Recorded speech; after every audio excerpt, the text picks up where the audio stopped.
आरंभ हो चुका है इंसाफ का।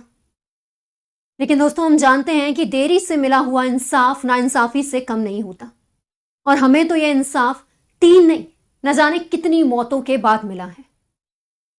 दोस्तों, आज यानी कि 5 अगस्त को हमारे देश की सर्वोच्च अदालत, हमारे देश के सुप्रीम कोर्ट ने दिल्ली के उस हादसे पर, जिसने हम सभी को बेबस महसूस करने पर मजबूर कर दिया था, जिसने हमारी रूह को कपा दिया था, जिसके अंतर्गत दिल्ली के ओल्ड राजेंद्र नगर की एक कोचिंग संस्थान के बेसमेंट में बनी हुई लाइब्रेरी में पढ़ रहे 3 अभ्यर्थियों की पानी में डूबने से मौत हो गई थी। कौन सा पानी?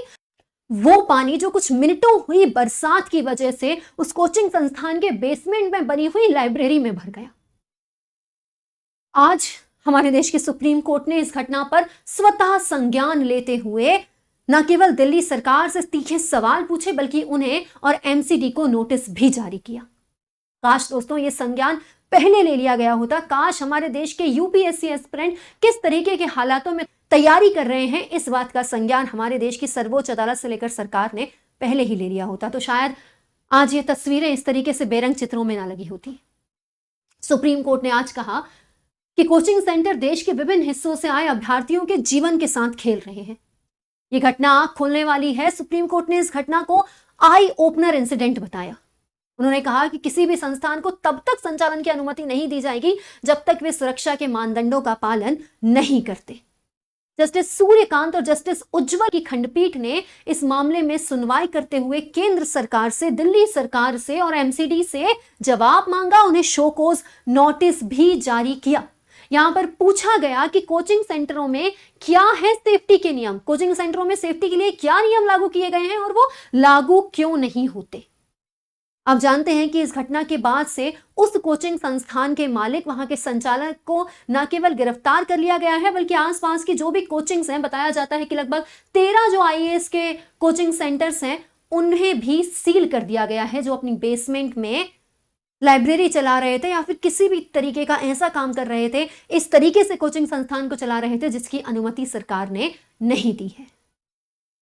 दोस्तों, अगर इस तरीके का संज्ञान सुप्रीम कोर्ट ने पहले लिया होता, सरकार से पहले जवाब मांगा होता, इस तरीके की स्ट्रिक्टनेस पहले दिखाई होती, तो शायद आज हम इस घटना को इतने दुखद मन से नहीं पढ़ रहे होते।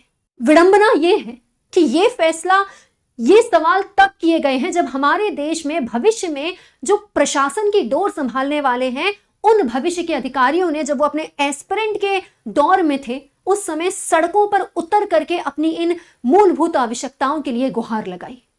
हमारे देश की सरकार और सभी अथॉरिटीज को यह तब पता चला कि हमारे देश के यूपीएससी एस्पिरेंट किन कठिनाइयों का सामना कर रहे हैं, जब आप में से कुछ यूपीएससी एस्पिरेंट्स ने अपनी जान गंवा दी।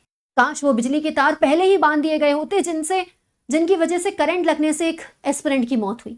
काश ये बेसमेंट में लाइब्रेरी चलाने वाली कोचिंग पहले ही सील कर दी गई होती। ये फैसला तब आया है जब यूपीएससी एस्पिरेंट सड़कों पर उतरे, जब उन्होंने यह बताया कि किस तरीके से उन्हें 2 वक्त के खाने से लेकर रहने की व्यवस्था और कोचिंगों की मोटी फीस, इन सब से किस तरीके से गुजरना पड़ता है। हालांकि दोस्तों, मैं आपसे कहना चाहूंगी कि अब तक सभी यूपीएससी एस्पिरेंट न केवल एकजुट थे, बल्कि उनके शिक्षक, हम भी आपके साथ थे। लेकिन अब सुप्रीम कोर्ट भी इस मामले की गहनता से जांच कर रहा है। मैं चाहूंगी कि आपकी और कौन सी मांगे हैं सरकार से, कौन सी मांगे हैं सिस्टम से, वो प्लीज आप कमेंट बॉक्स में बताएं। क्या पता इस कमेंट बॉक्स के कमेंट को पढ़कर ही वो कमेंट लोग एक दूसरे तक पहुंचाएं, जिससे लोगों की और आंखें खुलें, सरकार को पता चले कि वास्तव में यूपीएससी एस्पिरेंट कौन कौन सी परेशानियों से गुजर रहे हैं।